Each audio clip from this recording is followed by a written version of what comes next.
꼭 알아야 할 어제의 뉴스. 문재인 대통령이 총리와 모든 부처 장차관, 국정과제위원, 여당 지도부까지 한자리에 불렀습니다. 정부 출범 후 처음입니다. 혁신성장에 강력한 드라이브를 걸겠다는 의미입니다. 문 대통령이 한결같이 강조한 건 혁신성장의 속도였습니다. 개념은 어차피 추상적인 만큼 구체적인 사업을 통해 적어도 혁신성장이 뭐냐는 말은 듣지 않게 하란 뜻입니다. 혁신성장을 체감할 수 있는 선도 사업을 속도감 있게 추진해서 가시적인 성과를 보여주는 것이 매우 중요합니다. 혁신성장의 간판으론 스마트시티와 자율주행차, 스마트 공장을 통한 제조 혁신, 그리고 드론 산업을 콕 찍었습니다. 지속적인 회의를 통해 각 부처가 진도를 잘 내고 있는지 점검하겠다고도 말했습니다. 문 대통령은 특히 낡은 관행과 규제가 민간의 상상력을 발목 잡아선 안 된다며 정부 차원의 규제 혁신을 지시했습니다. 청와대는 부처별로 혁신성장 세부 전략이 마련되면 내년 초 대국민 보고대회 등을 통해 이를 공개할 예정입니다. 박근혜 전 대통령은 어제에 이어 오늘도 법원의 모습을 드러내지 않았습니다.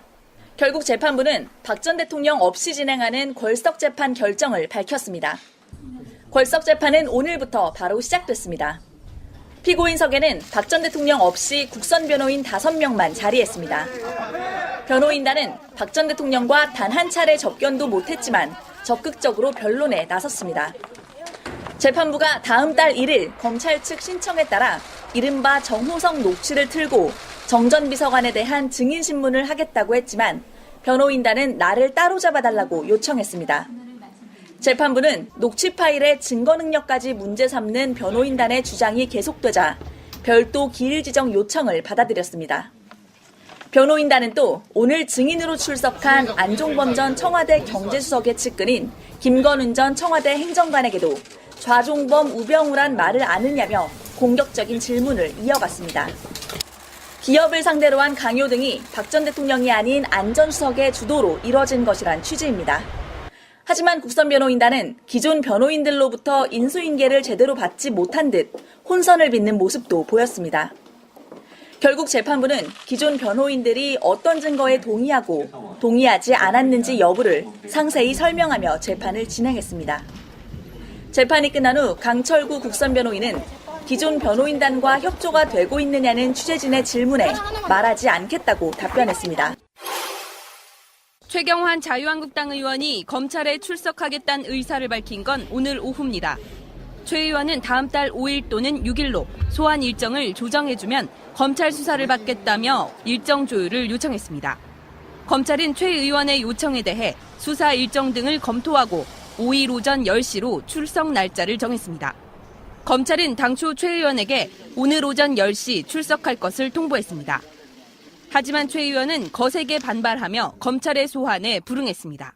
터무니없이 불공정한 정치보복선 수사에 정상적으로 참 임할 수가 있겠습니까? 이렇게 무자비하게, 이렇게 말도 안 되는 탄압을 해오고 있습니다. 이에 검찰은 즉각 재소환을 통보하고 계속 불응할 경우 체포영장까지 청구하겠다며 최 의원을 압박했습니다. 최 의원은 경제부총리 겸 기획재정부 장관이던 2014년 10월 국정원으로부터 특수활동비 1억 원을 건네받은 혐의를 받고 있습니다. 검찰은 이 돈이 국회 예산결산위원회 등의 특활비 논의를 무마해주는 대가로 국정원이 건넨 뇌물에 해당한다고 보고 있습니다. 방송 중간에 좋아요를 눌러주시면 새날팀들에게 큰 힘이 됩니다. 미리 감사합니다. 트위터가 진짜 언론입니다. 예, 새가 날아든다의 아주 특별한 인터뷰 시작하겠습니다.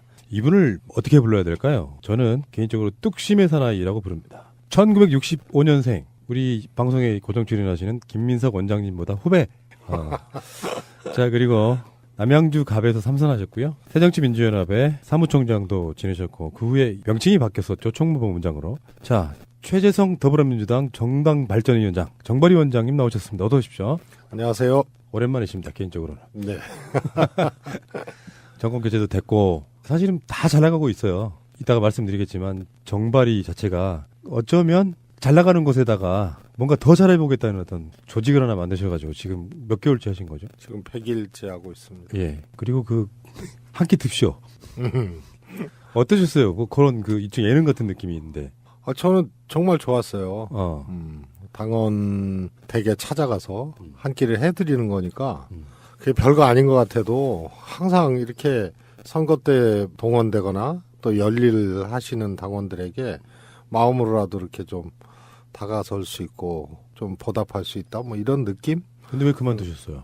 이제 정발이 활동 기간 내에만 이제 한 6, 7회 하기로 했는데 그게 또 이제 당원 지도라 그래서 우리가 당원이 자기 동네 누가 사는지 모르니까 온라인 협업 당원 지도를 만드는 일을 지금도 하고 있잖아요. 그래서 이제 그 차원에서 좀 당원 집도 찾아가고 이제 당원 가게도 찾아가려 그랬는데 그러면 이제 너무 또 여기 가고 저기 가고 뭐 또 오네 안 오네 또 이러실 수 있어서 사연을 접수받아서 그 당원 댁만 가게 됐습니다. 요리는 잘하십니까? 제가 한 요리 하는데 이번에 한 끼 듭스에서는 안 보여줬죠. 왜냐하면 하도 하겠다고들 해가지고 출연자들이 그래서 그렇구나. 프로 셰프가 또 하겠다는 사람들하고 경쟁할 수가 없어가지고 정말 요리 잘하세요? 저 잘합니다. 이거 핸드폰에도 저장이 돼 있는데. 네. 그러셨구나.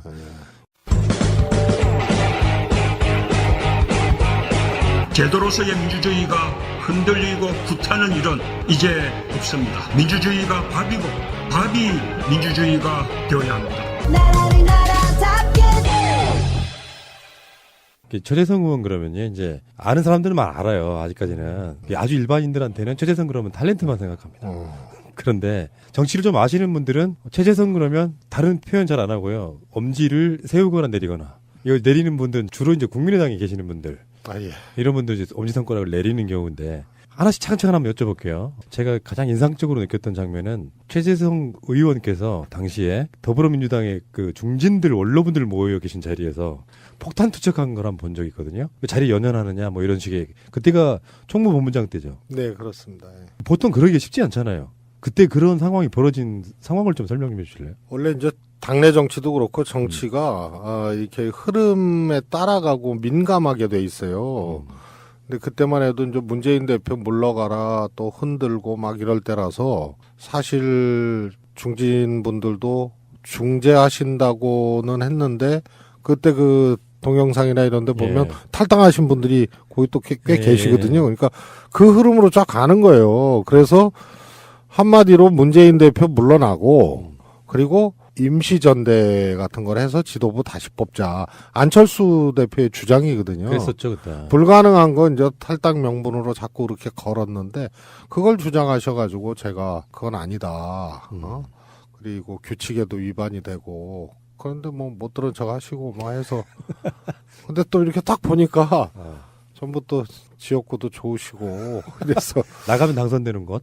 네, 그래서 아니 황금지역교회만 안주하신 거 아니냐. 그래서 출마하지 않겠다라고 해서 무슨 헌신 정신이라도 보이면 진정성이라도 인정을 하겠는데 이게 뭐냐 이제 그런 항의를 했던 거고요.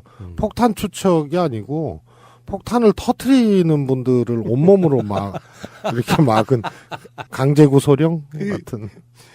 예. 뭐 받아들이기로는 그럴 수도 있는데. 그리고 그게 조금 왜곡된 보도가 있어요. 그때 지도부를 빼고 3선 이상 중진들 모이라 그랬거든요. 근데 저는 지도부가 아니고 총무본부장이잖아요. 참석 대상이었습니다. 그런데 최고위원회가 너무 늦게 끝나가지고 그래서 제가 뒤늦게 이제 가게 돼서 마치 그냥 멤버가 아닌데 회의 멤버가 아닌데 그냥 쳐들어간 걸로 그렇게 좀 왜곡이 됐죠. 소위 말하면 이제 어떤 분들은 문재인 호위무사. 사실 그런 느낌이 없지 않아 있잖아요. 사실 뭐 정치가 스포츠 경기하고는 또 다르잖아요. 그래서 호위무사 뭐 이런 거보다 이제 문재인 대표께서 워낙 또 새로운 정치를 하셔서 과거 정치가 불편했던 거죠. 그래서 그 정치적인 방향 내용에 또 동의하다 보니 그때 뭐 지금 대통령 되시고 뭐 또 되시기 전에 대세론이니 뭐니 해서 또 총선도 이기고 뭐 하니까 그랬던 거지. 그때만 해도 사실은 소위 이제 문재인 대표 가까이 계셨던 의원들조차도 거의 이렇게 삽박근을 놨던 그런 상황이거든요. 그래서 유난히 이렇게 좀 호위무사처럼 보이는 그런 거 아니었나 싶습니다. 예, 호위무사의 결정적인 모습은 아마 20대 불출마. 총선 승리를 위해 헌신하겠습니다. 국민이 외롭습니다. 이명박 박근혜 정부 8년의 실패는 국민의 삶을 고단하게 만들었습니다. 야당인 새정치민주연합은 지루한 정쟁과 개파 갈등, 무기력함으로 국민의 삶을 외면하고 있습니다. 죄송하고 또 죄송합니다. 큰 변화에는 더 큰 헌신이 필요합니다. 우선 제가 가진 것부터 내려놓고자 합니다. 저는 20대 국회의원 총선거에 출마하지 않겠습니다. 헌신으로 혁신하고 헌신으로 통합하겠습니다. 나가면 당선되는 사람인데도 쉽지 않았을 거라고 보고 오죽했으면은 우리 방송 나오신 최민희 의원이 정발위 위원장 맡았다는 소식을 듣고 하셨던 말씀이 있어요. 처음에는 그런 얘기가 나왔었잖아요. 지방선거 룰도 만들 거다. 그 지방선거 룰을 만들면 또 본인 성격에 나 안 나간다고 이야기할 거면 예를 들어 경기도지사라도 한번 선수 중에 한 명인데 또 못 나가게 생겼네 뭐 이런 식으로 평가를 하시더라고요. 정치인한테 현역이 아닌 것만큼 치명적인 건 없잖아요. 사실은 당선될 수 있는데도 불구하고. 그러면서 지금의 더불어민주당이 50% 넘는 지지율을 얻게 된 배경에는 문재인 대표 시절에 당의 혁신. 근데 그 혁신의 숨은 주역이시잖아요. 여러분들은 다 문재인 대표 시절에 문재인 대표가 다 했다 생각하지만 사실은 최재성 의원 없었으면 불가능했다고 봐야죠. 맞습니까? 저도 그렇게 생각합니다. 이런 거 좋아요. 이제 이거잖아요. 손바닥도 마주쳐야 되고. 문 대표께서 확실하셨어요. 소신이. 특히 정당 현대화. 그다음에 이제 뭐 온라인 당원, 또 정당 플랫폼, 네트워크 정당 이런데 확실하셨고 공천도 대표가 하는 공천이 아니고 시스템이 하는 공천. 결국은 정말 거의 이 지나칠 정도로 시스템주의자입니다. 그 양반이. 그래서 그런 것에 이제 동의를 저도 충분히 했고 또 이제 사무총장하고 총무본부장 하다 보니까 그것을 조금 앞장서서 한 그런 것이 이제 잘 맞았던 거죠. 그 트위터의 프로필에 보면은 본인이 잘하는 거 이렇게 써놨어요. 우리 위원장님이 대화, 연설, 축구, 요리가 나오네요. 이 정도면 정말 잘하는 거예요. 그러니까 뭐 TV 같은데 옛날에 명사들의 요리 이래가지고 유명한 사람들 나와서 뭐 떡볶이, 김치찌개 하면은 저거는 요리에서 빼야 된다. 그렇죠. 그건 요리가 아니죠. 자다가 왼손으로 할 수 있는 거를 어떻게 요리라고 하냐. 방송 오랫동안 몇 년 동안 들으신 분들은 제 특기 중에 하나가 요리라는 거라. 그래요? 진짜 요리 프로는 저 같은 사람이 하는 거예요. 우리 지기 싫은데. 예. 나중에 요리 프로를 하나 만들어 볼까. 어쨌건 정치 카피, 뭐 집권 전략, 제가 여쭤보려고 했던 거는 번개예요, 번개. 번개가 뭐예요? 어떤 의미의 번개예요? 그러니까 모임 갑자기. 그런 걸 되게 좋아하시는구나. 예, 많이 했습니다. 저. 아마 제일 많이 했을걸요? 정치인 중에. 혹시 민주정편 하시면서도 번개 하신 적 있으세요? 번개 많이 했죠. 왜 하시는데요, 이거는 근데? 좋잖아요. 그리고 얘기할 수 있고. 젊으셨을 때 채팅 많이 하셨어요? 아니요. 원래 채팅 용어잖아요, 이게. 번개가요? 예. 네. 그렇습니까? 채팅하다가 갑자기 만나는 거. 요게 번개죠. 근데 한 가지만 아시는 거죠. 네. 번개는 거의 일상적인 그런 이제 모임을 갑자기. 거기서 나온 용어예요. 그러니까 어쨌든 번개란 말은 번개탄도 있고. 그건 국정원 영역이고요. 번개 부대도 있고. 뭐, 많죠, 뭐. 그렇게 따지면.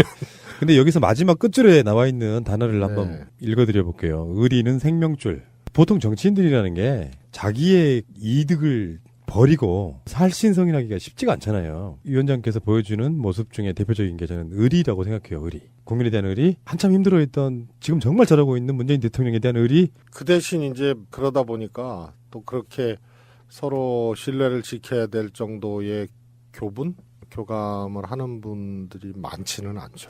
근데 불출마하고 그 자리에다가 조홍천은 들어간 거죠. 그래서 다 현역으로 지금 막 국회에서 왔다 갔다 하고 막 그러고 한 1년 반 지났어요. 어떠세요? 후회 안 하십니까?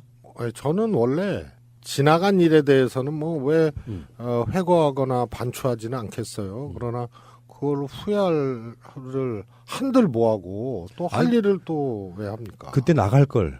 뭐 지금 갖고 나갈 걸. 그래서 제가 가끔 그런 얘기하죠. 그런 말씀 하시는 분들한테. 그래서 다음 주쯤에 불출마 취소 기자회견이나 하려고 생각 중이다. 뭐 이렇게. 저는 제가 꽤 이렇게 고민하고 제 나름대로는 진정성 있게 했던 선택이라서 그렇지 않습니다. 그리고 주홍천 의원이 또 전혀 뭐 남양주로 또 출마하시리라고는 예상을 못했는데 영입된 분 아니에요. 예. 그러니까 문 대표 물러나시고 김종인 비대위 체제가 들어왔는데도 영입되신 분들이 탈당 과정에서도 당 지지율을 오히려 반등시키는 그런 아직 계기가 된 특이한 경우거든요.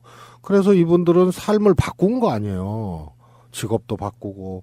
그러니 공천을 받아야 되는데, 그리고 문 대표 떠나시고 공천 받는데 심부름하고 상담하고 뭐 같이 고민해주고 이런 거를 했어요. 출마 안 한 것도 뭐 거시기 하지만 그런데 이제 조홍천 후보 같은 경우는 사실 제가 보기엔 공천을 안 줄라 그랬었던 것 같아. 그때 비대위에서.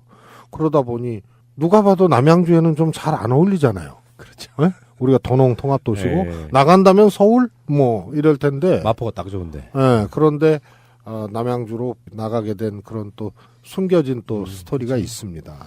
그 당시 분위기 제가 아는데 박주민 의원이 그 당시에 이제 영입돼가지고 네. 우리 방송에 몇 번 나온 적 있었거든요. SOS를 쳤어요. 네. 김종인 비대위 시절이니까 공천을 안 해주려고 한다. 방송이라도 좀 하게 해주라. 자, 잠시 후에 다시 좀 더 깊은 이야기 나누겠습니다.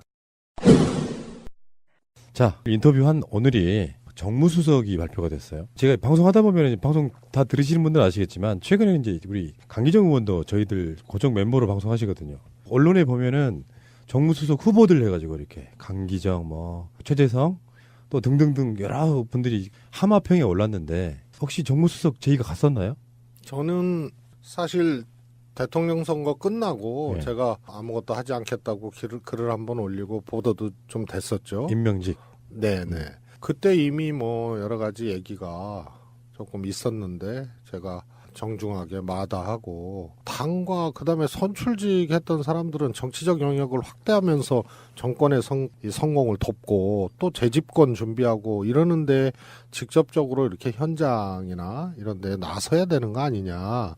그래서 아마 청와대나 임명직 이런 데는 좀 맞지 않는 것 같다라고 이미 대통령께도 뭐 말씀을 드렸고 공개적으로도 했기 때문에 이번에는 뭐 그런 게 사실 언론 보도일 뿐이지 오갈 수 있는 얘기가 오갈 수 있는 상황이 아니죠. 강기정 의원을 더 사랑하시나 본데요. 강기정 의원은 정무수석 제의가 왔다고. 그래서 본인이 고사를 하셨다고. 네. 뭐 고사를 한 것 같아요. 예. 사실은 저는 이렇게 봐요. 정무수석은 두 가지 중에 하나의 장점이 있어야 된다고 생각해요. 하나는 지금 의원님처럼 아예 복심인 사람. 이렇게 숨소리만 들어도 아 기분 나쁘구나. 내가 이거 이렇게 해야지 이런 느낌이 가진 사람 하나. 아니면 아예 모르는 사이인데 정치적 발이 대통령하고는 완전히 다른 쪽에 있는 사람. 그래서 보완해 줄 수 있는 사람. 그 정도라고 보는데 지금 현재 시기에서는 어떤 정무수석이 더 어울립니까? 뭐 오늘 발표가 났죠. 네. 저는 우선은 역대 정무수석 중에 요 직전 정무수석이었던 전병헌 수석 케이스 같은 경우가 없었던 것 같아요. 삼선의 원내대표하고 정무수석 고유의 임무가 뭐 대통령처럼 무엇을 결정하고 혹은 당대표처럼 뭘 이렇게 이 한 당의 수장으로서 이렇게 이 상대당을 상대하고 이런 게 아니고 그야말로 정무 보좌하는 역할이거든요. 그런데 너무 몸무게가 무거웠다. 전병헌 수석 경우에는. 그러다 보니까 3선급으로 또 찾은 거예요. 그러니 이제 거론이 되시고. 그 잘못된 거죠. 그래서 한병도 수석이 오늘 임명된 거는 정무수석에 맞는 아주 좀 뭐라 그럴까요? 관행적인 기준 혹은 그동안의 기준으로 이제 정상화된 거다. 돌아간 거다. 이렇게 평가를 하고 싶고요. 뭐 대야 관계도 원만하면 좋지만 그게 또 결정적인 건 아니거든요. 그렇겠죠. 그래서 대통령의 생각을 또 잘 읽고 야당에 대해서도 잘 분석하고 그다음에 최선을 다하고 이런 정무수석이 모범답안이죠. 협치만 목적이라면 사실 원내대표의 몫일 수도 있잖아요. 그렇습니다. 예. 그렇군요. 어쨌건 결론 문재인 대통령은 최재성보다 강기정을 더 옆에 두고 싶어 했다. 예. 그러나 강기정은 문재인 대표 곁을 떠났다. 이렇게 그렇지. 대통령 내신다지. 곁을 떠났다. 이렇게 되는 겁니까? 꽤 유머가 있으신데요, 위원장님 네. 자체가 딱 보면 이렇게 아까 말한 의리의 뚝심 이런 느낌이다 보니까 좀 경직된 느낌이 사실 없지 않아 있어요. 남들이 봤을 때는. 근데 굉장히 그 구라, 유머 이런 게 굉장히 능하시다고. 구라는 우상호 구라를 못 따라갑니다. 그렇습니까? 예, 세계적인 구라입니다. 김민석 원장이랑 친하시잖아요. 예, 예. 그 두 분이 또 민주정편 방송도 같이 하셨잖아요. 네. 두 분이 누가 더 말씀을 더 잘하세요? 본인이 생각했을 때? 말수는 비슷비슷한 것 같은데 김민석 원장님 같은 경우에는 특히 상황 분석, 판단, 예측, 대응 방식 이런 것에 대해서 워낙 출중하죠. 그래서 얘기의 질이 좀 저하고는 좀 다른 분입니다. 이렇게 겸손을 떠십니까? 제가 알고 있기에는. 사실 그렇습니다. 저는 정무 판단이나 이쪽으로 한 명을 꼽으라면 김민석 원장님을 꼽고 싶습니다. 원래 굉장히 오랫동안 친분이 있었죠. 뭐 다 그렇죠. 이게 처음에 저희 방송에 이제 처음 고정 출연하실 때 내용을 잘 모르시는 분들이 친노 친분들은 김민석 싫어해 이런 프레임을 누가 걸더라고요. 청취자분들 중에. 네. 저도 의외였어요 그게.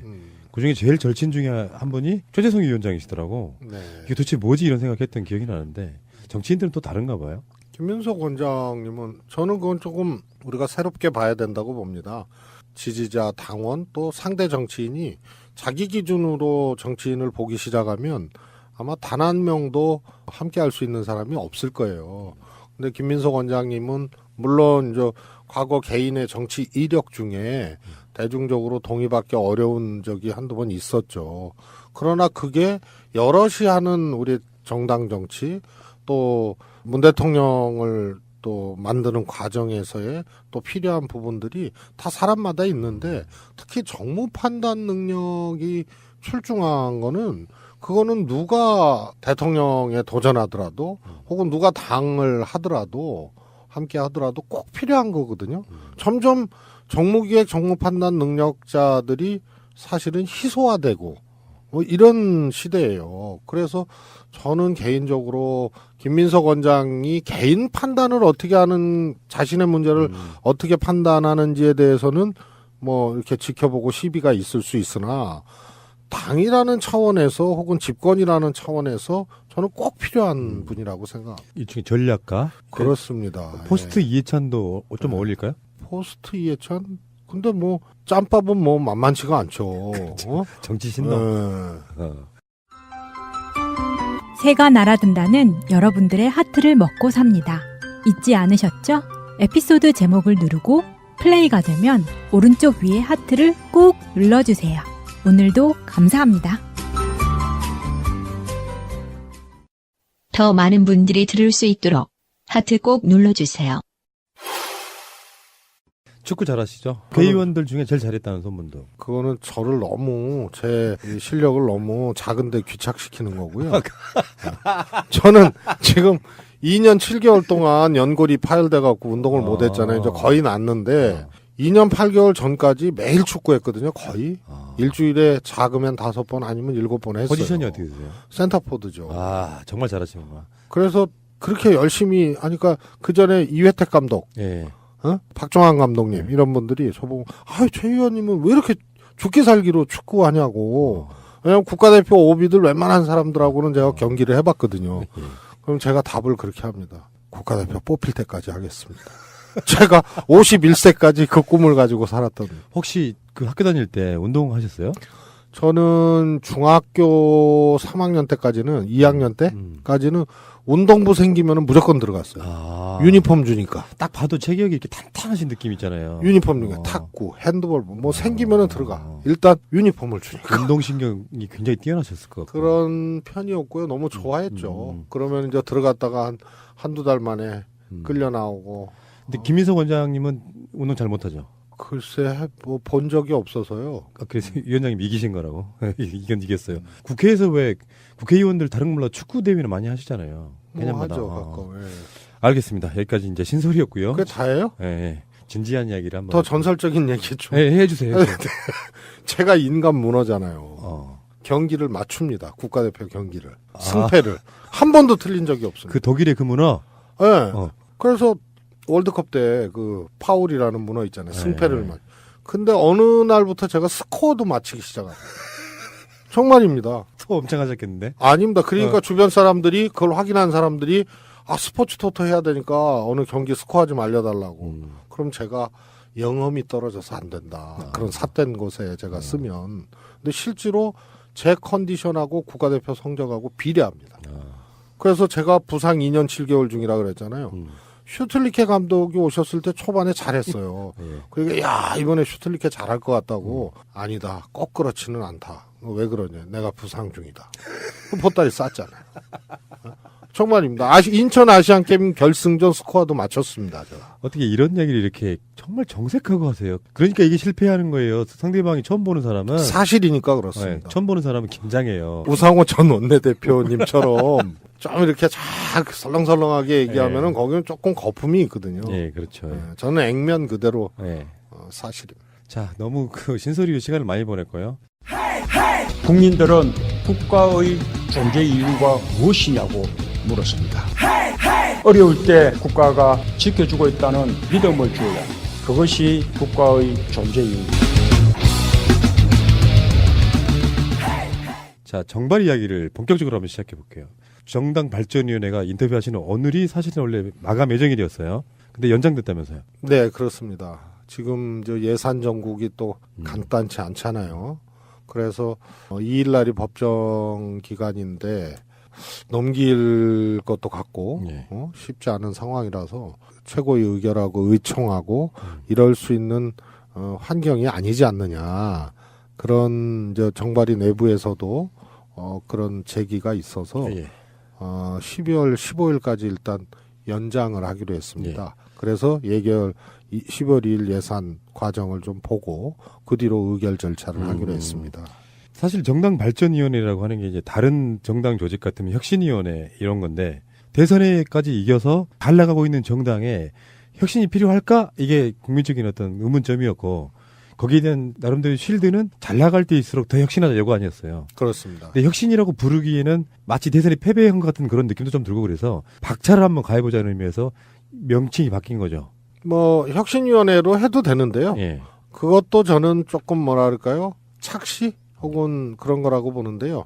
뭐냐면 이기고 난 다음에 하는 혁신이 진짜 혁신이다라고 제가 한 5개월 전? 그때 이제 글을 하나 올렸는데 이기고 난 다음에 혁신 그러니까 패배를 전제로 한 것 같다 그래서 정당발전위로 최고위에서 이름을 바꿨어요. 근데 저는 명칭이 뭐든 간에 실제로 이겼을 때야 진짜 혁신이 되고 그건 딱 하나의 증거가 있어요. 졌을 때 우리도 해보고 지금 자유한국당도 혁신이가 있고 다 있잖아요. 근데 졌을 때 해가지고 성공한 적이 한 번도 없어요. 그거는 살기 위해서 보여주기식 혁신이기 때문에 본질하고 무관한 그런 쇼잉이나 포퓰리즘에 해당하는 주장만 하다가 끝나는 거죠. 그래서 진짜 혁신 한번 해보자. 그래서 명칭하고는 상관없는데요. 제가 봤을 때는 민주당 구성원들 중에 그래도 역시 혁신을 해본 사람만 고기 먹어본 사람처럼 그러니까 문재인 대표 시절에 혁신을 주도했던 느낌이라 사실은 당에서도 그 자리를 만들면서 위원장으로 최재성을 생각하면서 만들었을 것 같아요. 사실 그런 얘기 들어보신 적 있어요? 그거는 들어본 적도 있지만 그거는 당연하지 않았나. 오늘 나 왜 그러지? 그러니까 성공한 혁신의 사례자가 바로 앞에 있는데 더구나 현역도 아니어서 지금 팅팅 놀고 있는데 당연히 혁신위원장을 뜻하는 정발위원장을 전 시켰을 거라고 보고요. 저도 기꺼이 했고요. 하고 싶었습니다. 왜냐하면 정권 교체하고 제가 임명직 어려울 때는 몰라도 임명직 안 하겠다라고 이제 했잖아요. 그게 결국은 당이 중요하고 정치가 중요한데 정권 교체했다고 정당이 바뀌고 정치가 만족할 정도로 바뀐 게 아니니까 이게 이제 우리가 할 일이다 하고 그런 뜻에서도 그런 글을 올렸었던 거거든요. 그런데 이기고 난 다음에 혁신할 수 있는 기회가 왔잖아요. 그러니까 기꺼이 한 거죠. 지금 말씀하신 것 중에 일부는 거짓말이 있을 걸로 봐요. 아, 그래요? 왜냐하면 위원장님 때문에 우리 방송이 중단된 적이 있어요. 예? 무슨 말씀인지 저는 거짓말하면 얼굴 빨개지는데. 그러니까 홍익인간데요. 김의원, 김민석 두 분이 나와서 방송을 하세요. 네. 그때가 일요일이었는데 갑자기 전화가 왔어요. 전화 거신 주체가 바로 위원장님이세요. 그래가지고 뭔가 되게 뿔이 많이 났다. 최재성 위원장이. 그리고 중간에 김민석 원장님만 따로 나가서 만나러 가셨어요. 그래서 방송이 중간에 중단됐다니까요. 아, 그랬어요? 막 시작할 때 뭔가 이렇게 아. 좀 뭐 잘 안 맞는 부분들이 있으면 그런 과정을 거치잖아요. 그렇죠. 네, 그래서 아까 뭐 100% 말씀하시길래 분명히 아니, 갈등이 저- 있었을 텐데. 아, 그거는 갈등하고 또 다른 거죠. 그거는 혁신이 자체, 정발이 자체를 저는 정말 하고 싶었고, 이렇게 봐도 저변이 없잖아요. 그러니까요. 예. 그래서 네. 그 과정에서 뭐 주파수가 안 맞고 이런 거야. 뭐 고치면 되니까요. 그런데 하나 더 있어요. 예. 문재인 대표 시절에 그래도 진일보한 정당으로 우리가 맞습니다. 진화했거든요. 그게 안 보이는 것 같아도 지금은 이제 입증이 되잖아요. 흔적이 있잖아요. 그래서 온라인 입당이 그렇고 그때 이미 정책 마켓을 저희들이 했었고 그다음에 시스템 공천 뭐 이런 것들이 다 이제 혁신의 과정이고 그러면서 당이 근저가 이렇게 확 바뀐 겁니다. 지금. 그러다 보니까 당원이 이렇게 쭉 올라오고 이 계기가 됐던 온라인 입당이 지금 160만까지 뭐 지방선거 수요도 있습니다만 해놓으니 정치인들만의 개파투쟁이나 이런 걸로 당을 끌고 나가고 결정하고 정치가 이루어졌던 것이 상당히 지금 무너졌습니다. 그런데 그때 문재인 대표 시절에 못다한 혁신이 있죠. 그걸 더 구조적이고 더 본질적으로 해야 되는데 한계가 있었습니다. 그걸 다시 올곧게 할 수 있는 기회가 왔는데 기꺼이 할 수밖에 없죠. 160만 당원이라고 그러셨는데 불과 며칠 전에 제가 들었을 때 150만이었거든요. 그러니까 네. 그만큼 빠르게 증가하고 있다는 건데 네. 실제로 예전 같으면은 권리당원이라고 하는 분들이 기껏해야 몇만 명 정도에서 머물렀던 그렇습니다. 시절이잖아요. 전체적인 큰 틀은 이렇게 저는 보거든요. 정당 발전위원회든 혁신위원회든 결국에 위원장님 같은 분들의 평상시 그 살아온 어떤 이력상 결국엔 그거 아니에요. 당원이 주인 되는 당. 그래서 그게 저변이 넓어지고 사람들이 많아지면 그 당은 무너질 수 없다 이거 아닙니까? 그렇습니다. 네. 예. 그러려면 당원들에게 권한을 줘야죠. 지금은 이제 위임한 것을 갖고 지도부나 소수 정치인들이 하는 거잖아요. 그것을 조금 더 뭐라 그럴까요? 거칠게 하는 게 이제 개파 정치를 하는 거고요. 그런데 당원들에게 주권을 확대시켜주면 행사할 수 있게 해주면 안 떠날 거 아니에요. 그게 100년 정당이죠. 대충 계산해 보셨을 것 같은데 160만 당원을 현재 국회의원 선거구로 나누면 한 선거구에 한 2, 3천 명 정도 되나요? 이거 더 되죠. 더 됩니까? 한 6천 정도 될 거예요. 와, 벌써 그렇게 늘었단 말이에요? 6천 정도 되죠. 정말 실질적으로 정당 당원들이 공천할 수 있는 거기에 지금 다가가고 있는 거네요. 양질 변화가 가능한 거죠. 예전에 유시민 의원 소위 말해서 개혁당의 정당 개혁 그리고 나중에 이제 통합을 했잖아요. 그때 열린우리당 내에서도 선출하는 대의민주주의를 하자. 이게 유시민 개혁안의 요체였습니다. 그러니까 전당대회 대의원도 기간당원들이 선출하고 지금의 권리당원을 기간당원이라고 했죠. 그리고 중앙위원도 선출하자. 그래갖고 저 같은 경우도 어느 동에 할당된 3명의 대의원을 9명이 뽑은 적이 있어요. 양이 안 되는 거야. 기간당원 수가. 그러니까 그걸 선출하는 대의 권력 만드는 것도 어려웠던 거죠. 그런데 지금은 160만 명이니까 선출할 수가 있는 거죠. 근데 우리 지금 중앙위원회, 전당대회, 그 다음에 시도당 상무위원회가 의사결정 기관이거든요. 예. 그런데 선출 안 하잖아요. 그냥 대표자가 대표자를 만들어서 대표자끼리 해버리는 그러네요. 거예요. 국가도 선출하잖아요. 국회의원 선출하는데 유권자 배제합니까?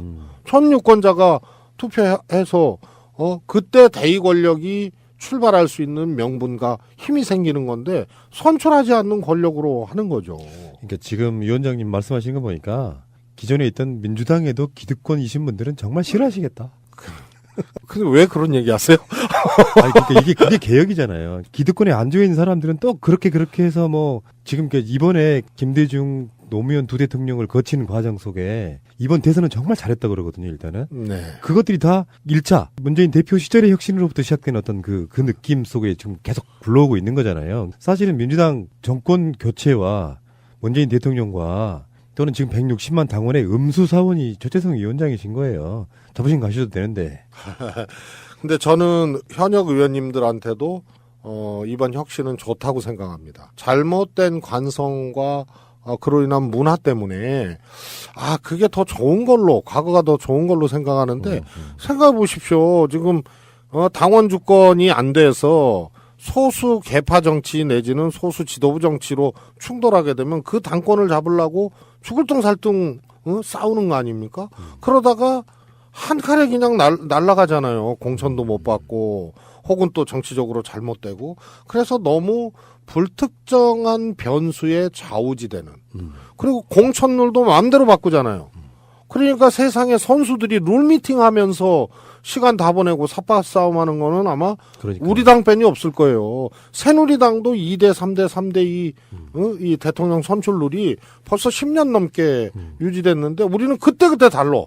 그러니까 룰미팅에 목숨 걸어요.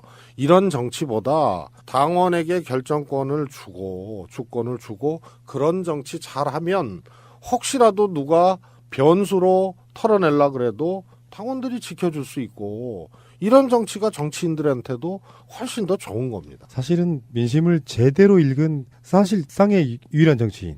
아니 문재인 대통령 그분은 빼고요. 그래도 그렇게 얘기하시면 안 됩니다.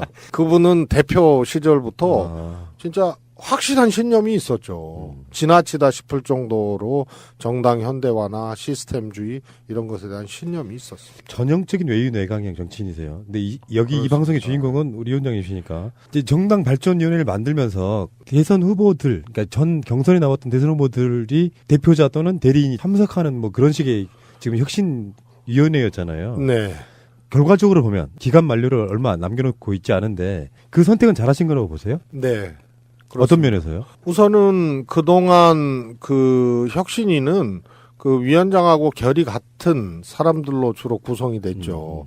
그러니까 혁신위에서 혁신안을 결정하는 데는 큰 문제가 없었어요. 그러나 혁신이 바깥으로 나가면 최고위도 논쟁을 하거나 토론해야 되고 뭐 당무위도 있고 또 의원총회에서 또 찬반으로 또 나뉘고 막 이런 과정들이 기다리고 있잖아요. 근데 말씀드렸다시피 이번에는 본질적이고 구조적인 혁신에 도전한 거거든요.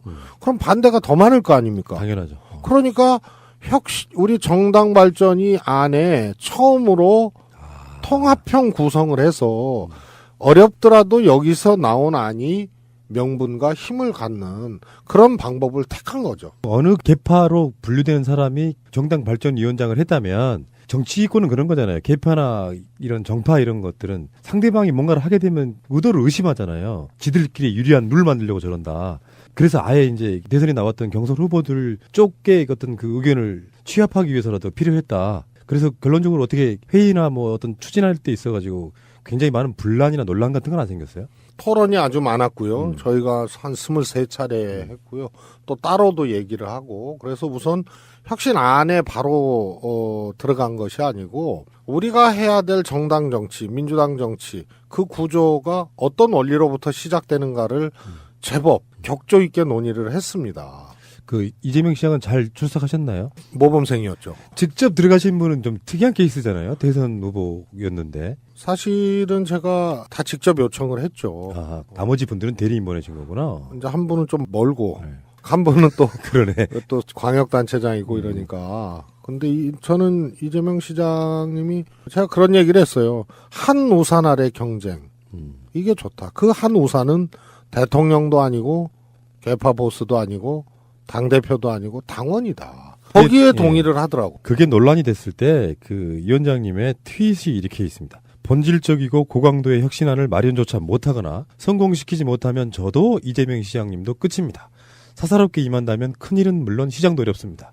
호랑이 등에 올라탔습니다. 굉장히 비장하네요. 그렇죠. 그래서 결국은 잘한 거다라고 보시는 그렇습니다. 거예요? 예. 이 시장님이 안 하나하나의 문제 이전에 무엇을 하려고 하는지에 대해서 저하고 얘기 과정에서 많이 동의를 했습니다.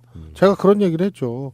죽었다 깨도 이재명 시장은 부족한 2%를 넘기 어려울 수 있다. 그 구조를 한 우산 아래 경쟁체제로 바꾸는 거다. 아하. 그게 어느 편, 뭐 친문, 비문 뭐 이런 게 아니고 당원이라는 우산 아래 경쟁을 하는 그 시스템을 만들어 놓으면 예전에 어떤 정치적 색깔, 방향 이런 것은 다 옛날 것이 되고 어떻게 하느냐에 달려 있는 거다. 그걸 선택할 것이냐, 아니면 넘을 수 없는 2% 부족한 그 길을 갈 것이냐. 혁신안 발표를 4차까지 한 걸로 알고 있는데 그것들은 그 구성원들이 다 동의한 거죠. 그렇습니다. 그렇구나. 그러면 이재명, 박원순, 안희정 혹시 최성시장 쪽도 들어오셨었나요? 최성 시장님은 저하고 같은 종씨이기 때문에 그냥 한 명으로. 이게 유머예요, 뭐예요. 그리고 문재인 대통령이 현역 의원들 청와대 갔을 때도 아마 칭찬하신 걸로 알고 있고, 당이 정말 잘 되고 있다. 정발이가 잘하고 있다라는 네. 말씀을 그러면서 정말 잘하고 있다고 표현하셨죠. 라인 맞추신 건가요? 아닙니다. 저는 진짜 3번 사실은 언급을 하셨거든요. 처음에가 온라인 당원과 인재 영입으로 우리가 위기 돌파하고 여기까지 오는 계기가 됐다. 이 말씀하셨고요. 그 다음에는 국민들이 직접 민주주의를 요구하고 있다. 그 다음에 정발이가 정말 잘하고 있다. 이렇게 하셨어요. 얼마나 뿌듯하셨어요? 아, 이게 대통령 되시고도 대표 시절 또 가졌던 생각이 여전하시구나. 그걸 확인할 수 있어서 좋았습니다. 저는 이제 그것까지 맞물려가지고 이렇게 인터뷰하기 전에 그런 그림을 한번 그려봤는데, 정말 당이 이렇게 말 그대로 너무 식상한 표현이지만 민주적인 정당을 제대로 만들어 놓고 문재인 대통령도 퇴임하시고, 근데 그걸 우리가 많이 못 즐겼어요. 예를 들어서 김대중 전 대통령, 노무현 전 대통령이 지금도 살아계신다면, 그래서 문재인 전 대통령 이렇게 포함해가지고 나중에 정말 언로들이 당의 조언도 하고 또 어떤 면도 지켜줘야 되고, 뭐 노무현 대통령 돌아가신 것도 사실은 그런 의미도 사실 있다고 봐야 되는데, 그래서 정당 자체가 안 흔들리고, 그래서 그러신 거 아니에요. 100년 정당, 뭐 100만 당원 이런 게 그런 느낌인 거잖아요. 사람에 의해서 좌지우지 되는 게 아니고, 네. 어떤 사람이 들어와도 잘할 수 있게끔 만들어주자 이거잖아요. 맞습니다. 예. 거기에 동감하시는 분들이 지금 더불어민주당의 권리당원이 한 160만 계시는 거고, 물론 그 중에는 허수가 있다고 하죠. 선거철에 이제 들어오신 분도 좀 있을 거고. 늘 있었죠. 실제로 그러면 진짜 핵심 당원들은 얼마 정도 될 거라고 보세요? 이겁니다. 후보자가 경선을 하기 위해서 권리당원을 모집하잖아요. 근데 지금 대통령 지지율 70% 넘고 당 지지율 50% 아니에요? 그리고 상대당이 완전히 헤매고 있는 거 아닙니까? 그래서 후보자가 나 경선하니까 좀 도와줘 하고 권리당원 입당을 권고를 해도 쫙쫙 빨리는 거죠. 쉽게 말해서. 그래서 그걸 억지로 막 이렇게 동의받는 과거하고는 다르게 이게 쉽게 권리당원을 모실 수 있었다는 거예요. 후보자들 얘기가. 그건 상황이 그만큼 좋다는 얘기죠. 그래서 저는 이번에 과거처럼 그렇게 진성과 호수를 구분할 필요가 있냐. 쉽게 들어오신 분이거든요. 거기에는 누가 권고를 한 거는 있지만, 그러네요. 예, 이 환경이 쉽게 들어오고 동의하는 환경을 만들었기 때문에 오히려 그게 잘 된 거다. 굳이 구분할 필요가 없지 않느냐. 과거와는 다르지 않느냐. 그래서 더 들어오는 것도 좋지만 이제 더민주 스테이, 민주당에 머물러도 된다. 그러려면 왜, 어떻게 권한을 주는 거죠. 그래서 한 달에 한두 번씩 무언가 중요한 사안에 대해서 토론하고 결정할 거리가 있어요. 그런데 이게 과거에 텔레비나 신문에서 봤던 정치인들끼리 싸우고 막 목숨 걸었던 일을 내가 이제 투표해서 결정을 해. 그러면은 안 나가는 거죠. 문재인 대통령 뽑히던 바로 그 경선이 사실은 완전 국민 경선이었잖아요. 그렇습니다. 권리당원으로 불리우는 열성적으로 활동하시는 분들이 한 200만 명 있으면 사실 그렇게 할 필요가 없잖아요. 두 가지 다 해도 되죠. 네. 사실 2002년 노무현 대통령을 배출했던 당내 경선 있지 않습니까? 그때가 굳이 얘기하면 국민 참여 경선이었습니다. 그런데 그 이후로 이번 대선까지는 그냥 국민 경선, 당원이고 국민이고 선거인단 신청하면 1인 1표. 그러다 보니까 또 열성적인 당원들이 불만을 가진 것도 있었거든요. 왜 1인 1표냐. 그런데 이미 이제 그것은 우리 당에 어떻게 보면 전례처럼 돼 있어서, 또 2012년 문재인 후보가 공천을 받았을 때, 대통령 후보 됐을 때도 이번과 같은 방식이었거든요. 그래서 업기가 어려웠는데, 만약에 당원이 100만 이상 되고 투표권을 행사할 수 있다 그러면 제가 보기엔 더 많은 국민이 참여하겠죠. 그러니까 훨씬 더 우리가 선거인단 풀이나 외연들이 넓어져서 본선에 굉장한 에너지를 줄 수 있는, 그래서 출발이 당원이고 지지자인 거죠. 지금까지 4차 발표를 하셨는데 그중에 굉장히 많은 안들이 나왔어요. 이게 다 실현된다고 하면 정말 이 당은 제가 봤을 때 전 세계에서 가장 선진화된 당이라고 보는데요.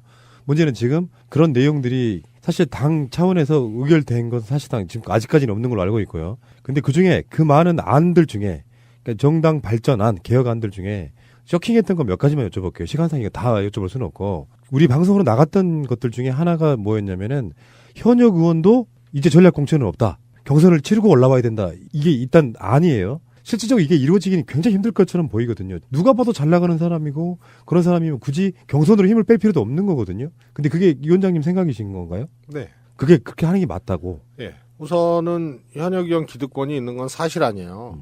그리고 우리나라처럼 또 원에는 사무실도 못 갖고 지구당이 합법화가 안 돼 있고 현역 뭐 의정 보고에 뭐 정치 후원금 모금에 뭐 여러 가지가 있죠. 그런데 현역들은 평가를 받잖아요. 그래서 그것도 이번에 감점제로 바꿨는데 현역이 무조건 경선에서 신인이 현역을 이기면 신인은 단기적으로 부양이 돼서 본선 경쟁력이 생겨요. 그래서 현역을 단수 공천하는 것도 안 되고 그 전략 공천으로 한 사람을 박는 것도 하지 말자. 그래서 경선을 거스를 수 없는 큰 원칙으로 하면 살아남는 현역은 경쟁력이 있으니까 살아남는 거고 감점당하고 신인 가점돼서 엎어지는 현역은 신인이 본선 경쟁력을 하게 되는 오히려 디딤돌이 되는 거거든요. 그래서 현역이라는 이유로 단수 공천 받는 거는 원천적으로 봉쇄해 놓고 그 이전에 경선으로 전략적으로 잘 돌파하는 그런 튼실한 정당이 되자는 큰 틀을 먼저 이해를 하고 현역 경선 의무화를 바라보시면 좀 해석이 될 것 같습니다. 같은 맥락으로 비례대표 선출권도 국민한테 주겠다. 그렇습니다. 예. 그게 실제로 이루어진다면 정말 재밌을 것 같아요. 출마한 사람들을 놓고 당원들이 결정한다면 굉장히 많은 의미가 있어 보이는 게 김종인 비대위원장이 칸막이 공천이라 그래서 1번부터 몇 번까지는 자기들끼리 움직이고 자기 측근들 꽂아놓고 이런 방식으로는 사실 누가 봐도 좀 빈정거릴 수밖에 없었거든요. 사실 문재인 대표 시절에 시스템 공천의 하나의 방식으로 구상을 했었던 거죠. 그러나 이제 안 됐잖아요. 물러나시면서. 그래서 그걸 조금 더 정교하게 그렇게 한 거다 이런 거고요. 다만 외교안보나 경제처럼 특수한 분야 또 지도부가 전략상 필요한 거 이거는 20% 선에서 보장을 해주고 예를 들어서 당선 가능한 의석수 예측이 20석이다 그러면 6석 정도는 이제 이 지도부에 맡기고 14석은 분야를 특정해서 그냥 사이트에 입후보 하는 거죠. 사이트에. 나가봐야겠다. 나오세요. 컷오프도 있습니다. 거기. 그런데 사이트에 입후보를 해. 일정 양식에 따라서. 그리고 당에서 공통 질문을 해. 그 분야에서. 그리고 본인이 잘할 수 있는 거를 내. 그러면 한 달 동안 그냥 질문 배심원단이 계속 질문을 해. 그걸 보고 토론에 참여를 해요. 그리고 투표하는데 한 명을 뽑는 게 아니고 2명 이상을 뽑아서 중앙위원회나 당으로 올리는 거죠. 그러면은 이미 진열할 상품을 국민들이 뽑는 거죠. 당원 그리고 자연스럽게요. 그 과정에서 검증도 돼요. 검증되죠. 네. 뭐 아무리 무슨 청와대 인사 시스템이나 뭐나 해도 청문회에 보면은 국민들이 찾아갖고 뭔가를 전해주는 게 가장 정확하더라고요. 뭐 제가 보기에는 최소 50만 명 이상은 참여하지 않겠습니까? 지금 추세로 보면은 그럼 50만 명이 뭐 다는 아니겠지만 그래도 눈 부릅뜨고 한 달 동안 토론 진행하고 질의응답하고 이렇게 되면 제가 보기에는 현미경 검증이 안 될 수가 없죠. 위원장님은 지금 만약에 위원장님이 이제 그 남양주에 지역구를 내려놓고 정우천 의원과의 관계도 참 애매하겠다 나중에. 왜? 어쨌건 간에요. 정우천 의원은 청렴한 사람이라니까요. 제가 어디 다니면 맨날 얘기하잖아요. 저 정말 열심히 했어요. 정우천 당선을 위해서. 그러니까 그 이야기 나중에 하시자고요. 명절 때 연락이 없다니까. 마음이 너무 불편하실 것 같아서 넘어가고요. 왜요? 다음에 이제 한 2년 반 후에 정리를 해야 되잖아요. 어떻게 됐든 간에. 그렇지 않습니다. 그 얘기 나중에 하시고요. 네. 그러니까 최재성 위원장님이 만약에 권리 당원들에 의해서 뽑히는 거잖아요. 그러면 여기 이 비례대표 시스템에 가면은 기호 2번 잡겠다 이런 말씀드리는 거예요, 지금. 유머였는데. 저도 정색하고 말씀 한번 드려봤어요. 정말 참, 이거 아재 개그 영역도 아니고. 서로 똑같습니다, 지금. 혹성 탈출이야. 뭐 당원 모임에다가 대의원 추천권도 부여하겠다. 이런 것도 있었고요. 저는 이런 게 좋더라고요. 애플리케이션 기반의 정당 구축. 여기 아까 말씀하신 거랑 연관이 좀 있을 것 같아요. 그렇습니다. 예를 들면은 내 지역에는 당원이 누가 있나부터 시작해서 당원 가게는 어디에 있나 당원들끼리 친목이 굉장히 강화되는 측면도 있을 것 같고 이건 굉장히 신선한 아이디어처럼 보이고요. 이것도 있습니다. 주요 당직 겸직 금지. 네, 큰 거죠. 설명 좀 해주세요. 우리 당의 의사결정 체계는 물론이고 집행 체계의 골목마다 현역들이 있습니다. 시도당위원회도 현역, 중심축이요. 중앙위원회, 전당대회 다 현역들이 구성합니다. 영향도 제일 크고요. 이것을 이럼에도 불구하고 집행체계도 현역들이 하거든요. 사무총장을 왜 현역이 해야 됩니까? 대변인을 꼭 현역이 해야 됩니까? 그렇죠. 홍보위원장을 왜 현역이 해야 됩니까?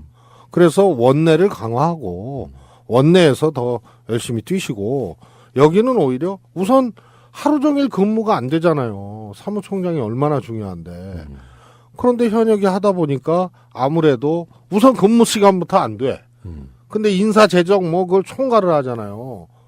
공천 총괄하고 엄청나게 중요한 자리인데 의정 활동하고 지역구 가고 뭐 이게 되겠습니까? 그래서 이걸 과두제 철칙이라고 그러는데 엘리트들이 계속 과점을 하게 되는 거예요. 그래서 정당사에서 굉장히 불가능한 영역이었습니다. 과두제의 철칙을 깨는 것이. 그래서 독일 3인당도 겸직금지 조항이 있었는데 제도권에 들어가면서 이게 없어졌어요. 근데 우리는 겸직이 가능했던 지나치게 가능했던 정당인데 오히려 이것을 거꾸로 깨는 그런 겁니다. 그래서 그냥 현역 아닌 사람들이 하면요 더 잘할 수 있고 그렇겠죠. 더 열심히 할 수 있죠. 그런데 여기서 추가 하나 할게요. 제가 항상 불만했던 것 중에 하나예요. 불만이었던 것 중에. 당직 중에 이제 현역 의원들이 세비가 나오니까요. 그리고 이제 당에 근무하시는 사무직 직원들이 어차피 월급이 나오니까요. 근데 정치인들한테 주요 당직 맡기면서 왜 월급을 안 줘요? 그거는 법에 네. 100명 이상의 100명 이내로 당직자를 쓰게 돼 있습니다. 국고보조금을 주면 100명이 넘으면 안 돼요. 그래서 이번에 그것도 있어요. 정발이 혁신안에도 보조금의 몇 % 이상 인건비를 지출하면 안 된다는 총량 규정으로 해놓고 100명을 쓰든 50명을 쓰든 이렇게 해놔야 150명을 쓰든. 근데 100명으로 딱 못 박아놨으니까 정무직 당직자는 당연히 못 주죠. 근데 제가 제 주위에 그런 분들 많잖아요. 자기 돈 들여가면서 정당 활동한다는 게 어떤 동기부여가 되겠냐 이런 생각 좀 들고요. 네. 그리고 그렇습니다. 종편 나가셔가지고 지금 막 돈 벌어 다니고 이런 건 좀 아니다. 그렇게 말씀드리고. 또 그것도 소수잖아요. 네. 그런데 근데 그거는 법상 어쩔 수 없고요. 그래서 정당은 또 특수성이 있어요. 또 자율적으로 또 그렇게 하는 분들도 있고. 다음에 이건 뭐예요? 의정활동 경비 차등 지급제?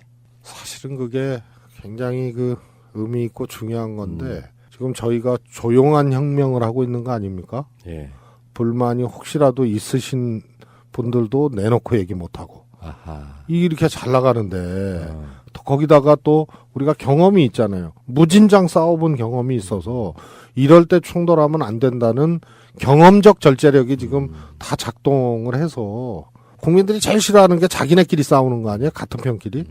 그런데 그거를 지금 잘 극복해서 조용한 혁명을 지금 하고 있는데요. 의정활동 차등 지급제가 지금 정책보조비 같은 경우에 일괄적으로 주거든요. 몇 천만 원을. 한 그게 3천만 원 가까이 될 거예요. 그런데 저는 그 전에 누구라고 특정은 안 하겠지만 개인적으로 새누리당 어떤 의원하고 나하고 똑같이 정책보조금을 받는다는 게 너무 저는 불만이었어요. 그쪽 일 안 하는데. 네. 아무나 다 주잖아요. 네. 그래서 의정활동 경비 심사기구를 만들어서요.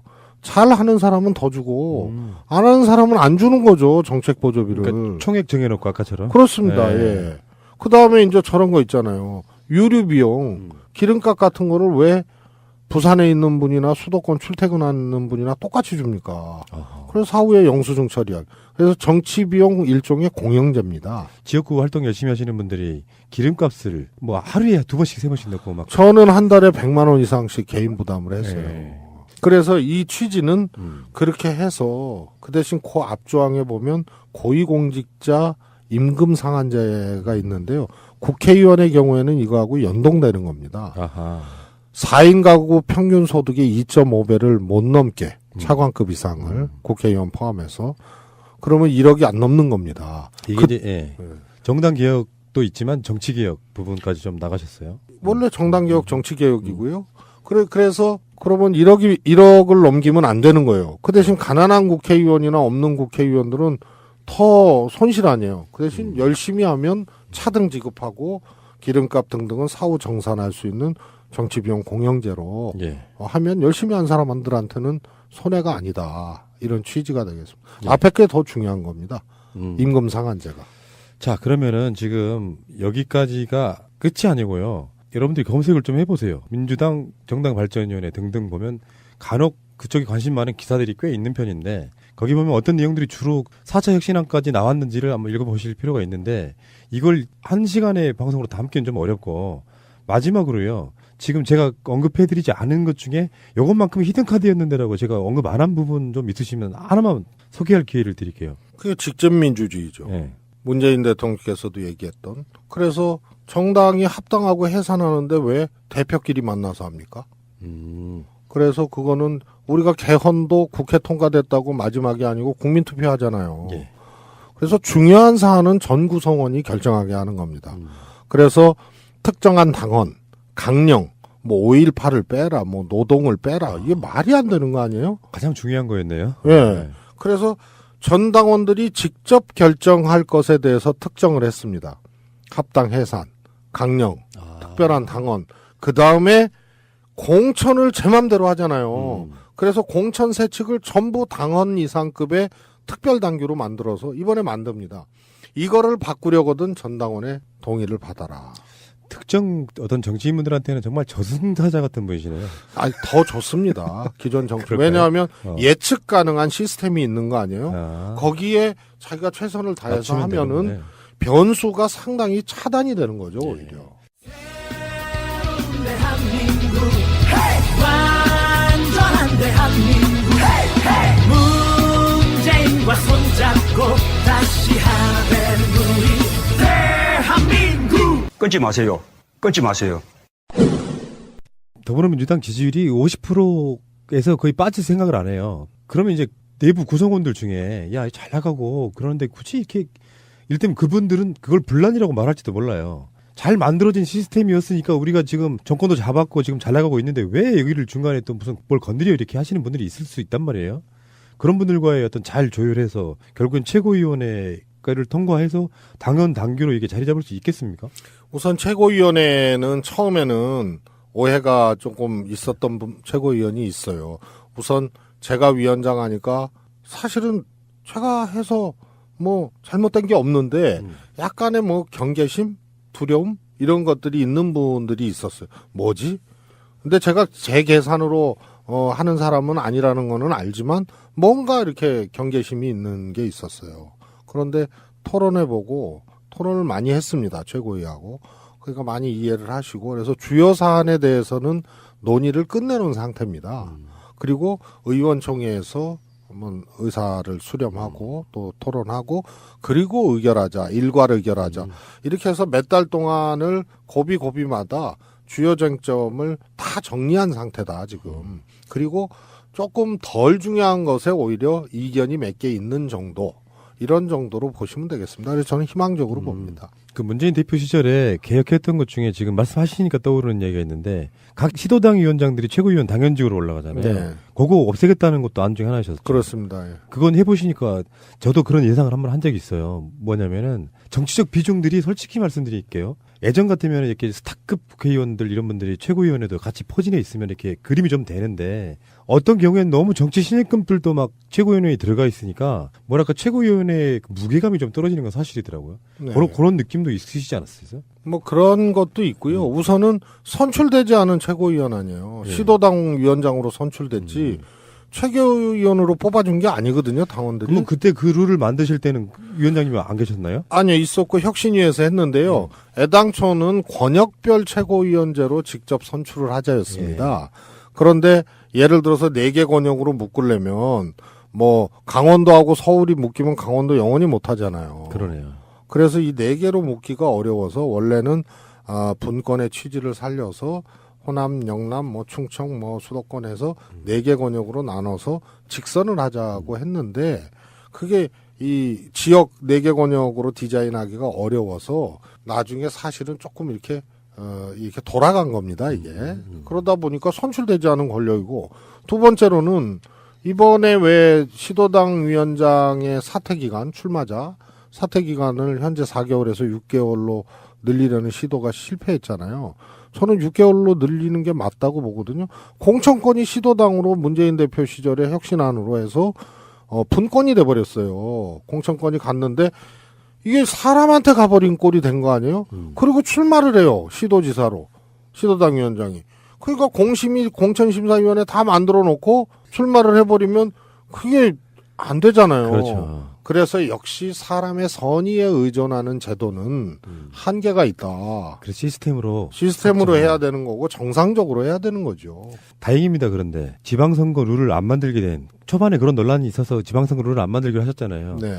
만약에 만드셨다 그러면 지방선거도 출마 못 하시네. 하라는 얘기입니까? 지금 뭐 아니 근데 그게 정치인들이라는 게 당선 가능성 이런 걸 떠나가지고 지역구가 남양주셨고 바탕이 경기도니까 보통은 다 지방선거 있으면 한 번씩 경선이라도 출마하시잖아요. 이유는 뭐예요? 존재감 때문에 그런 거 아닙니까? 안 하실 생각이십니까 그러면? 뭐 출마 안 해도 뭐 탑리수가 되고 그러는데요. 뭐 유보가 많이 넣으셨구나. 아니요, 저는 문 대통령께도 그 전에 한번 말씀드렸. 목적하는 정치가 이제는 부자연스럽고 실패할 가능성이 더 커졌습니다. 옛날로 얘기하면 권력 의지죠. 네.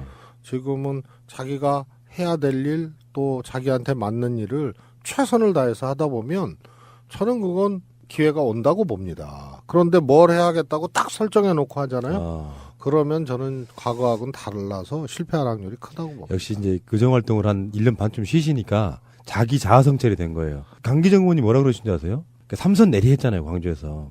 그래서 컷오프가 되고 나서 부인이 한 말이래요. 열심히 뛰어가다가 돌부리에 걸려서 넘어졌는데 왜 바로 일어나려고 하냐고. 그냥 엎드려서 쉬려는 거예요. 그랬더니 뭔가 사유가 생기더라. 여기에 지금 그 강기정 전 의원님의 말씀이거든요. 의원님도 그러신 것 같아요. 정치를 바라보는 시각이 아주 치열하면서 뭔가 좀 약간 관조하는 느낌이 조금 있어요. 다르죠. 네. 강기정 의원은 바로 강주시장 준비하잖아. 그러네. 그러네. 아직 멀었구나 우리 강기정 의원님은 그러면. 역시. 그렇습니다. 저는 뭐 이거 이렇게 단정적으로 말씀드려도 되나 모르겠는데 지방자치단체에 도전하는 것은 일단은 정당과 정치에서 그것도 뭐 정치적 영역이고 당원이고 하지만 조금 정치개혁 과제나 정당을 튼실하게 해야 되는 그런 일의 주력에서 조금 비껴 있는 거거든요. 그래서 저는 조금 그 매력적으로 생각을 안 합니다, 개인적으로. 아, 그렇군요. 네, 저는 정당 바꾸고 정치개혁하고 이걸 튼튼히 해야 문재인 정부 성공하고 재집권하고 그래야 새로운 대한민국 만들 수 있다는 요 아주 공식이 있는 사람입니다. 예, 앞으로는 최재성 위원장은 정당 리모델링 전문가. 리모델링 재건축 재건축 같잖아요. 끊임없이 진화시켜야죠. 예. 끊임없이. 이게 속으로 이런 건 있어요. 이제 우리 같이 이제 정치를 평화하는 그런 일을 하는 사람들 입장에서는 진짜 더불어민주당의 코어가 뭘까? 그리고 지금은 분위기가 좋지만 문재인 대통령 임기 말쯤에는 어떻게 될까 여러 가지로 막 생각해보는 게 있거든요. 근데 저는 이렇게 봤어요. 만약 지금 방송 들으시는 권리당원들 들으신다고 하면 최재성 위원장 같은 사람이 있으니까 그래도 당 믿고 갈 수가 있겠구나. 지금 현역 국회의원들이 자기들이랑 관련된 법 하나 바꾸려고 그러면 못 바꾼다는 거 아니에요. 기득권 때문에. 근데 누군가는 자기가 살신성인해서 현역도 양보하고 욕을 뭐 일부한테는 먹으면서도 뭔가 이렇게 끊임없이 해내는 모습을 보면 민주당에서 희망을 보는 게 사실 솔직히 말씀드리면 대통령도 마찬가지지만 위원장님 같은 구성원들이 있기 때문이었다고 저는 말씀드리고 싶거든요. 이건 진지하게 말씀드리는 거예요. 당연하시죠? 네, 뭐 저도 그냥 그게 소신처럼 되어버렸어요. 그러면 그 이제 마지막 질문에 가까운데 제가 정치 일정을 봤을 때 내년 지방선거가 굉장히 중요해졌습니다. 이게 개헌도 걸려 있고 그리고 그 지방선거 지형에 따라서 정치권도 어마어마한 흑폭풍이 불 거라고 보는데 내년 지방선거 전망은 여전히 더불어민주당의 압승 그게 유효합니까? 전체적인 흐름은 그럴 수밖에 없지 않나 싶습니다. 특히 정치가 상대적이기 때문에 저희라고 뭐 국민들의 기대치를 그대로 퍼펙트하게 만족시킬 수 있는 정치 집단은 아니죠. 그러나 상대방이 너무 지금 어려운데 황당한 길을 가고 있어서 아마 우리가 지난 10년 넘게 겪었던 인물난 또 정책 부재 뭐 이런 것을 훨씬 더 어렵게 겪을 수밖에 없다. 근데 박근혜 전 대통령의 최대의 폭탄이 뭐냐면 보수를 기반으로 하고 있는 새누리당에 던진 폭탄이에요. 그렇죠. 그래서 완전히 구도를 개멸시켜버린 거거든요. 이거를 복구가 안 되니까 미니멈 정치를 하고 있는 겁니다. 그러니까 점점 극우화되고 그게 홍준표 대표 워딩이나 뭐 정치를 보면 정우택 다 비슷하지 않습니까? 이게 아주 기본 구명포트 하나라도 가지고 살려는 요 베이스를 만들기 위해서 몸부림치는 최소한의 정치거든요. 그래서 내년 지방선거는 새누당이 어렵다. 다만 집권당 아니에요. 기대치가 높고 지지율이 높으면 그거보다 더 기대치가 있는 거거든요. 국민들이. 그러면 몇 군데에서 우리가 지면 저 어려운 환경에 자유한국당을 이 살게 되느냐, 혹은 우리가 압승했다고 얘기하지 못하느냐, 이거를 우리는 잘 헤아려야 된다고 봐요. 맞습니다. 저도 그 이야기를 몇 달 전에 한 적이 있는데 반전 효과라는 게 있어서 이기는 건 네. 당연한데 네. 생각지도 못한 데서 몇 군데를 졌어. 그러면 홍준표 대표의 자유한국당은 선전, 우리는 높은 지지를 무색하게 어디서 패배, 이런 거 아닙니까? 한 군데만 있어도. 네. 그게 뭔지를 제거시켜 주는 거. 네. 거기다가 지금 다당체계 아니에요. 그럼 국민의당도 있거든요. 그럼 국민의당이 선거에서 안 졌다라고 할 수 있는 게 뭐냐. 호남에서 한석이라도 건지면 국민의당은 본전치기하고 선전했다라고 그렇게 실제로 보도가 그렇게 나올 거예요. 요 지점은 우리가 잘 설계를 해서 최선을 그렇죠. 다하는 거죠. 여기서 잘 컨트롤해 가야죠. 요 체제가 깨지지 않게끔 하기 위해서. 알겠습니다. 첫 방송에서 이렇게 케미가 잘 맞기가 어려워요. 저랑 잘 맞으시는 분 있어요. 그동안 고정하는 강기정, 최민희 의원님 뭐 이런 분들한테 다 똑같은 말로 얘기했죠? 아니요, 전혀 그렇지 아니, 않습니다. 안 그렇습니까? 전혀 그런 이야기 해본 적이 없어요. 그분들은 제가 케어하는 분들이고 이 위원장님한테 한수 배우고 싶어서 그렇습니다. 가끔 호프 한 잔씩 하고요. 아니, 좀 아쉽긴 하네요. 이게 정발이 안에 대해서도 조금 더 중요한 안들이 있고, 전반적인 구도를 설명해야 구조개혁안답게 느껴질 거 아닙니까? 그걸 볼 수 있는 것이 민주정폐관하면 있죠. 그런 프로그램이 있었던 걸로 기억하는데. 아니, 그거는 이제 당원들한테 이제 질의응답도 받고 이런 이제 한 번 했던 프로그램이고요. 저희 이제 정발이 안을 해설집을 게시를 해놨는데, 그래서 그게 최고위원회든 뭐 의원총회든 통과해가지고 당원 당규로 확정이 됐을 때 한 번 더 나오시면 어떨까요? 그러시죠. 예, 알겠습니다. 자, 정말 좋은 시간이었고요. 시간은 짧았지만 당에 있어서의 어떤 정신으로 어떻게 가야 되는지 정수를 배울 수 있는 저는 그런 좋은 시간이었다고 생각합니다. 자, 다음에 뵙겠습니다. 고맙습니다. 감사합니다. 예. 거고요. 폭탄 추적이 아니고 폭탄을 터트리는 분들을 온몸으로 막 이렇게 막은 강제구소령 같은. 예. 뭐 받아들이기로는 그럴 수도 있는데. 아니, 그리고 그게 조금 왜곡된 보도가 있어요. 네. 그때 지도부를 빼고 3선 이상 중진들 모이라 그랬거든요. 근데 저는 지도부가 아니고 총무본부장이잖아요. 네. 참석 대상이었습니다. 그런데 최고위원회가 너무 늦게 끝나가지고 그래서 제가 뒤늦게 이제 가게 돼서 마치 그냥 멤버가 아닌데, 회의 멤버가 아닌데 그냥 쳐들어간 걸로 그렇게 좀 왜곡이 됐죠. 소위 말하면 이제 어떤 분들은 문재인 호위무사. 사실 그런 느낌이 없지 않아 있잖아요. 사실 뭐 정치가 스포츠 경기하고는 또 다르잖아요. 그래서 호위무사 뭐 이런 거보다 이제 문재인 대표께서 워낙 또 새로운 정치를 하셔서 과거 정치가 불편했던 거죠. 그래서 그 정치적인 방향 내용에 또 동의하다 보니 그때 뭐 지금 대통령 되시고 뭐 또 되시기 전에 대세론이니 뭐니 해서 또 총선도 이기고 뭐 하니까 그랬던 거지. 그때만 해도 사실은 소위 이제 문재인 대표 가까이 계셨던 의원들조차도 거의 이렇게 삿바끈을 놨던 그런 상황이거든요. 그래서 유난히 이렇게 좀 호위무사처럼 보이는 그런 거 아니었나 싶습니다. 호위무사의 결정적인 모습은 아마 20대 불출마. 총선 승리를 위해 헌신하겠습니다. 국민이 외롭습니다. 이명박 박근혜 정부 8년의 실패는 국민의 삶을 고단하게 만들었습니다. 야당인 새정치민주연합은 지루한 정쟁과 대파 갈등, 무기력함으로 국민의 삶을 외면하고 있습니다. 죄송하고 또 죄송합니다. 큰 변화에는 더 큰 헌신이 필요합니다. 우선 제가 가진 것부터 내려놓고자 합니다. 저는 20대 국회의원 총선거에 출마하지 않겠습니다. 헌신으로 혁신하고 헌신으로 통합하겠습니다. 나가면 당선되는 사람인데도 쉽지 않았을 거라고 보고 오죽했으면은 우리 방송 나오시는 최민희 의원이 정발위 위원장 맡았다는 소식을 듣고 하셨던 말씀이 있어요. 처음에는 그런 얘기가 나왔었잖아요. 지방선거 룰도 만들 거다. 그 지방선거 룰을 만들면 또 본인 성격에 나 안 나간다고 이야기할 거면 예를 들어 경기도지사라도 한번 선수 중에 한 명인데 또 못 나가게 생겼네 뭐 이런 식으로 평가를 하시더라고요. 정치인한테 현역이 아닌 것만큼 치명적인 건 없잖아요. 사실은 당선될 수 있는데도 불구하고. 그러면서 지금의 더불어민주당이 50% 넘는 지지율을 얻게 된 배경에는 문재인 대표 시절에 당의 혁신.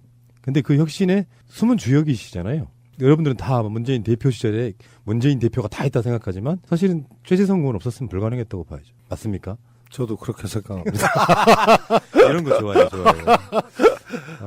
이제 이거잖아요. 손바닥도 마주쳐야 되고. 문 대표께서 확실하셨어요. 소신이.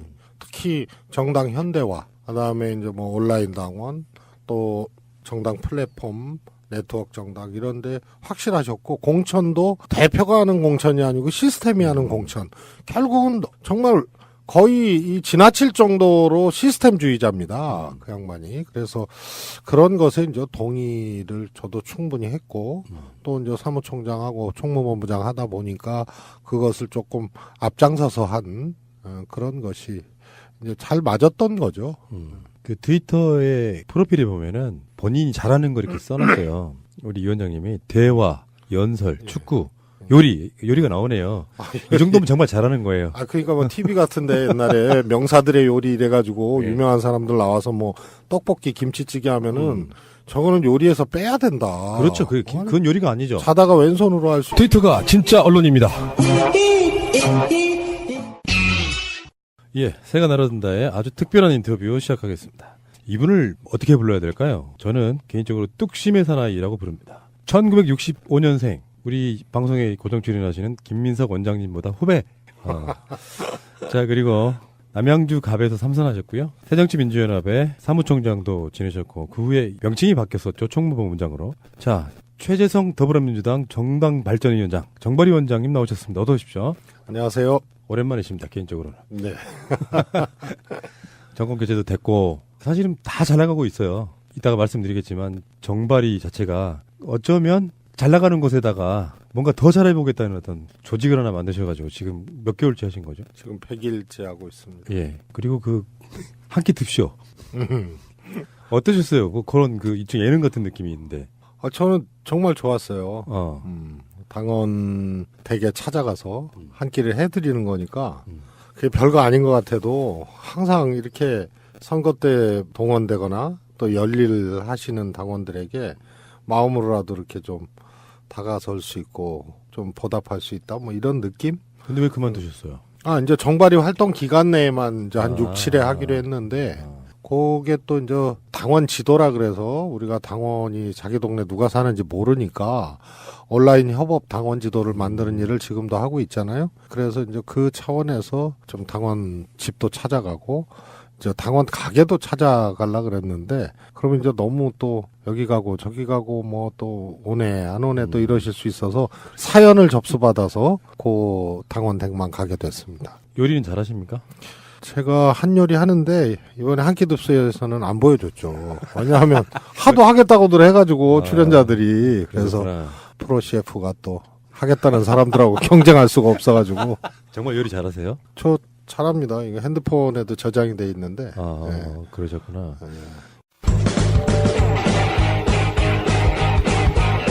제도로서의 민주주의가 흔들리고 구타는 일은 이제 없습니다. 민주주의가 밥이고 밥이 민주주의가 되어야 합니다. 최재성 의원 그러면요, 이제 아는 사람들만 알아요. 아직까지는 아주 일반인들한테는 최재성 그러면 탤런트만 생각합니다. 그런데 정치를 좀 아시는 분들은 최재성 그러면 다른 표현 잘 안 하고요. 엄지를 세우거나 내리거나. 이거 내리는 분들은 주로 이제 국민의당에 계시는 분들. 예. 이런 분들 이제 엄지손가락을 내리는 경우인데 하나씩 차근차근 한번 여쭤볼게요. 제가 가장 인상적으로 느꼈던 장면은 최재성 의원께서 당시에 더불어민주당의 그 중진들 원로분들 모여 계신 자리에서 폭탄 투척한 걸 한번 본 적이 있거든요. 자리 연연하느냐 뭐 이런 식의 그때가 총무본부장 때죠. 네, 그렇습니다.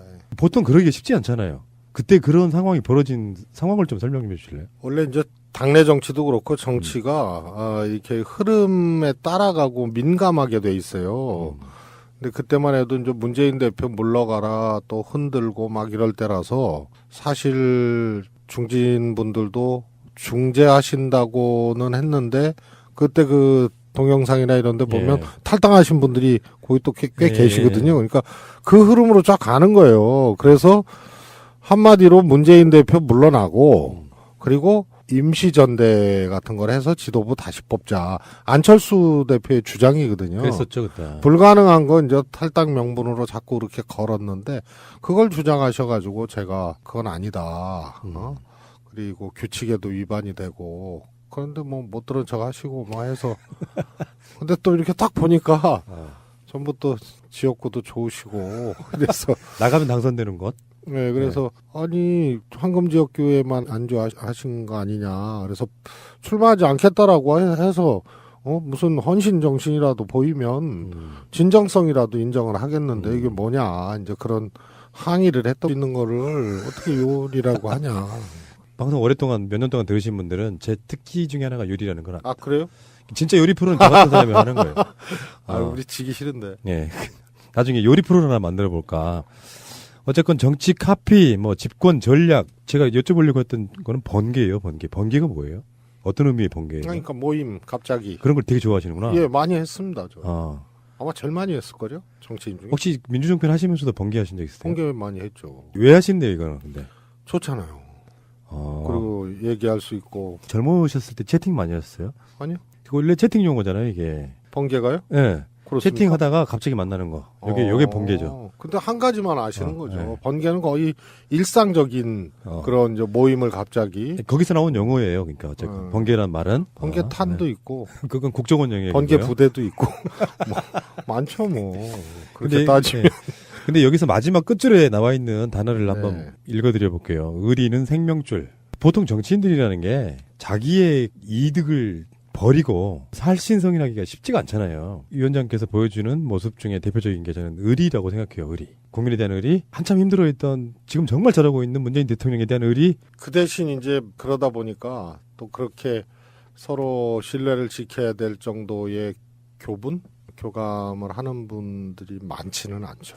근데 불출마하고 그 자리에다가 조홍천은 들어간 거죠. 그래서 다 현역으로 지금 막 국회에서 왔다 갔다 하고 막 그러고 한 1년 반 지났어요. 어떠세요? 후회 안 하십니까?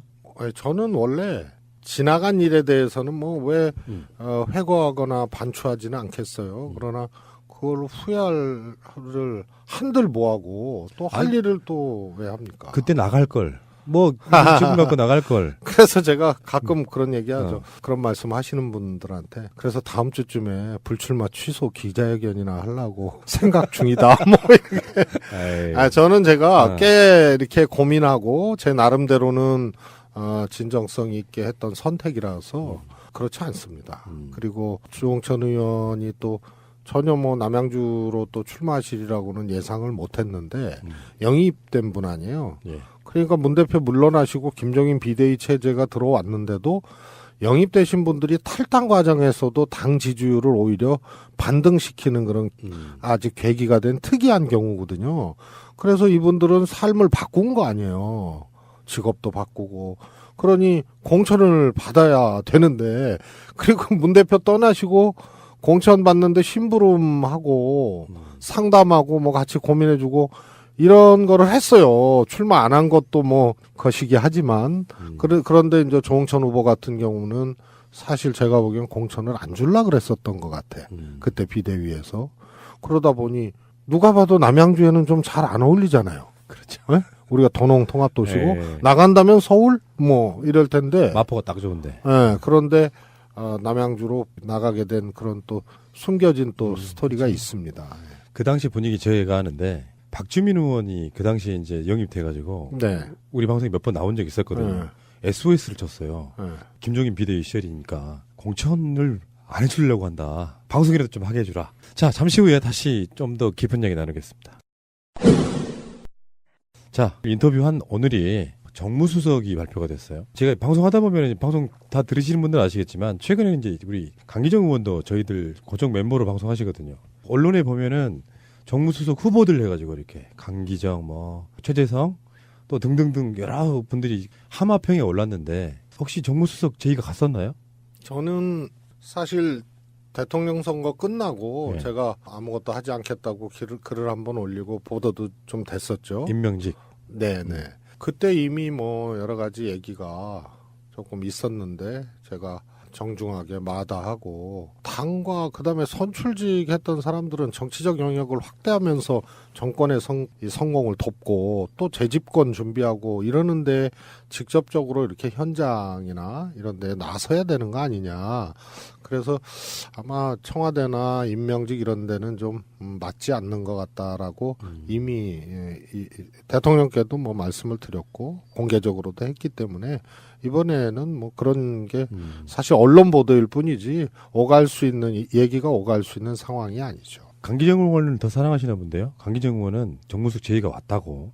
그래서 본인이 고사를 하셨다고. 네. 뭐 고사를 한 것 같아요. 예. 사실은 저는 이렇게 봐요. 정무수석은 두 가지 중에 하나의 장점이 있어야 된다고 생각해요. 하나는 지금 의원님처럼 아예 복심인 사람. 이렇게 숨소리만 들어도 기분 나쁘구나. 내가 이거 이렇게 해야지 이런 느낌이 가진 사람 하나. 아니면 아예 모르는 사이인데 정치적 발이 대통령하고는 완전히 다른 쪽에 있는 사람. 그래서 보완해 줄 수 있는 사람. 그 정도라고 보는데 지금 현재 시기에서는 어떤 정무수석이 더 어울립니까? 뭐 오늘 발표가 났죠. 네. 저는 우선은 역대 정무수석 중에 요 직전 정무수석이었던 전병헌 수석 케이스 같은 경우가 없었던 것 같아요. 삼선의 원내대표하고 정무수석 고유의 임무가 대통령처럼 무엇을 결정하고 혹은 당대표처럼 뭘 이렇게 이 한 당의 수장으로서 이렇게 이 상대당을 상대하고 이런 게 아니고 그야말로 정무 보좌하는 역할이거든요. 그런데 너무 몸무게가 무거웠다. 전병헌 수석 경우에는. 그러다 보니까 3선급으로 또 찾은 거예요. 그러니 이제 거론이 되시고. 그 잘못된 거죠. 그래서 한병도 수석이 오늘 임명된 거는 정무수석에 맞는 아주 좀 뭐라 그럴까요? 관행적인 기준 혹은 그동안의 기준으로 이제 정상화된 거다. 돌아간 거다.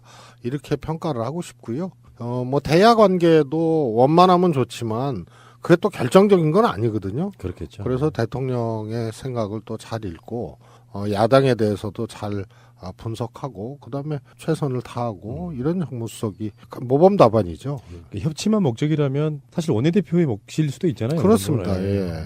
그렇군요. 어쨌건 결론 문재인 대통령은 최재성보다 강기정을 더 옆에 두고 싶어 했다. 예. 그러나 강기정은 문재인 대표 곁을 떠났다. 이렇게 그렇지. 대통령 내신다지. 곁을 떠났다. 이렇게 되는 겁니까? 꽤 유머가 있으신데요. 위원장님 네. 자체가 딱 보면 이렇게 아까 말한 의리의 뚝심 이런 느낌이다 보니까 좀 경직된 느낌이 사실 없지 않아 있어요. 남들이 봤을 때는. 근데 굉장히 그 구라, 유머 이런 게 굉장히 명하시다고. 구라는 우상호 구라를 못 따라갑니다. 그렇습니까? 예, 세계적인 구라입니다. 김민석 원장이랑 친하시잖아요. 예, 예. 그 두 분이 또 민주정편 방송도 같이 하셨잖아요. 네. 두 분이 누가 더 말씀을 더 잘하세요? 본인이 생각했을 때? 말수는 비슷비슷한 것 같은데 김민석 원장님 같은 경우에는 특히 상황 분석, 판단, 예측, 대응 방식 이런 것에 대해서 워낙 출중하죠. 그래서 얘기의 질이 좀 저하고는 좀 다른 분입니다. 이렇게 겸손을 떠십니까? 제가 알고 있기에는. 사실 그렇습니다. 저는 정무 판단이나 이쪽으로 한 명을 꼽으라면 김민석 원장님을 꼽고 싶습니다. 원래 굉장히 오랫동안 친분이 있었죠. 뭐 다 그렇죠. 이게 처음에 저희 방송에 이제 처음 고정 출연하실 때 내용을 잘 모르시는 분들이 친노 친분들은 김민석 싫어해 이런 프레임을 누가 걸더라고요. 청취자분들 중에. 네. 저도 의외였어요 그게.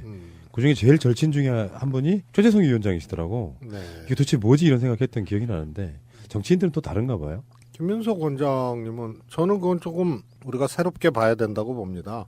지지자, 당원 또 상대 정치인이 자기 기준으로 정치인을 보기 시작하면 아마 단 한 명도 함께 할 수 있는 사람이 없을 거예요. 근데 김민석 원장님은 물론 이제 과거 개인의 정치 이력 중에 대중적으로 동의받기 어려운 적이 한두 번 있었죠. 그러나 그게 꼭 알아야 할 어제의 뉴스. 문재인 대통령이 총리와 모든 부처 장차관, 국정과제위원, 여당 지도부까지 한자리에 불렀습니다. 정부 출범 후 처음입니다. 혁신성장에 강력한 드라이브를 걸겠다는 의미입니다. 문 대통령이 한결같이 강조한 건 혁신성장의 속도였습니다. 개념은 어차피 추상적인 만큼 구체적인 사업을 통해 적어도 혁신성장이 뭐냐는 말은 듣지 않게 하란 뜻입니다. 혁신성장을 체감할 수 있는 선도 사업을 속도감 있게 추진해서 가시적인 성과를 보여주는 것이 매우 중요합니다. 혁신성장의 간판으론 스마트시티와 자율주행차, 스마트 공장을 통한 제조 혁신, 그리고 드론 산업을 콕 찍었습니다. 지속적인 회의를 통해 각 부처가 진도를 잘 내고 있는지 점검하겠다고도 말했습니다. 문 대통령은 특히 낡은 관행과 규제가 민간의 상상력을 발목 잡아선 안 된다며 정부 차원의 규제 혁신을 지시했습니다. 청와대는 부처별로 혁신성장 세부 전략이 마련되면 내년 초 대국민 보고대회 등을 통해 이를 공개할 예정입니다. 박근혜 전 대통령은 어제에 이어 오늘도 법원의 모습을 드러내지 않았습니다. 결국 재판부는 박 전 대통령 없이 진행하는 궐석 재판 결정을 밝혔습니다. 궐석 재판은 오늘부터 바로 시작됐습니다. 피고인석에는 박 전 대통령 없이 국선 변호인 5명만 자리했습니다.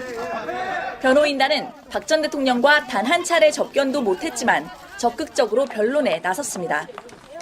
재판부가 다음 달 1일 검찰 측 신청에 따라 이른바 정호성 녹취를 틀고 정전 비서관에 대한 증인신문을 하겠다고 했지만 변호인단은 날을 따로 잡아달라고 요청했습니다. 재판부는 녹취 파일의 증거 능력까지 문제 삼는 변호인단의 주장이 계속되자 별도 기일 지정 요청을 받아들였습니다. 변호인단은 또 오늘 증인으로 출석한 안종범 전 청와대 경제수석의 측근인 김건운 전 청와대 행정관에게도 좌종범 우병우란 말을 아느냐며 공격적인 질문을 이어갔습니다. 기업을 상대로 한 강요 등이 박 전 대통령이 아닌 안 전 수석의 주도로 이뤄진 것이란 취지입니다.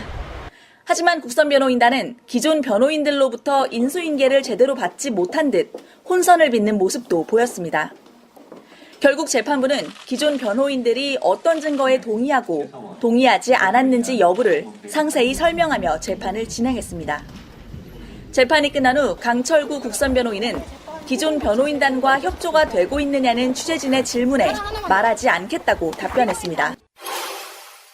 최경환 자유한국당 의원이 검찰에 출석하겠다는 의사를 밝힌 건 오늘 오후입니다. 최 의원은 다음 달 5일 또는 6일로 소환 일정을 조정해주면 검찰 수사를 받겠다며 일정 조율을 요청했습니다. 검찰은 최 의원의 요청에 대해 수사 일정 등을 검토하고 5일 오전 10시로 출석 날짜를 정했습니다. 검찰은 당초 최 의원에게 오늘 오전 10시 출석할 것을 통보했습니다. 하지만 최 의원은 거세게 반발하며 검찰의 소환에 불응했습니다. 터무니없이 불공정한 정치보복선 수사에 정상적으로 참 임할 수가 있겠습니까? 이렇게 무자비하게, 이렇게 말도 안 되는 탄압을 해오고 있습니다. 이에 검찰은 즉각 재소환을 통보하고 계속 불응할 경우 체포영장까지 청구하겠다며 최 의원을 압박했습니다. 최 의원은 경제부총리 겸 기획재정부 장관이던 2014년 10월 국정원으로부터 특수활동비 1억 원을 건네받은 혐의를 받고 있습니다.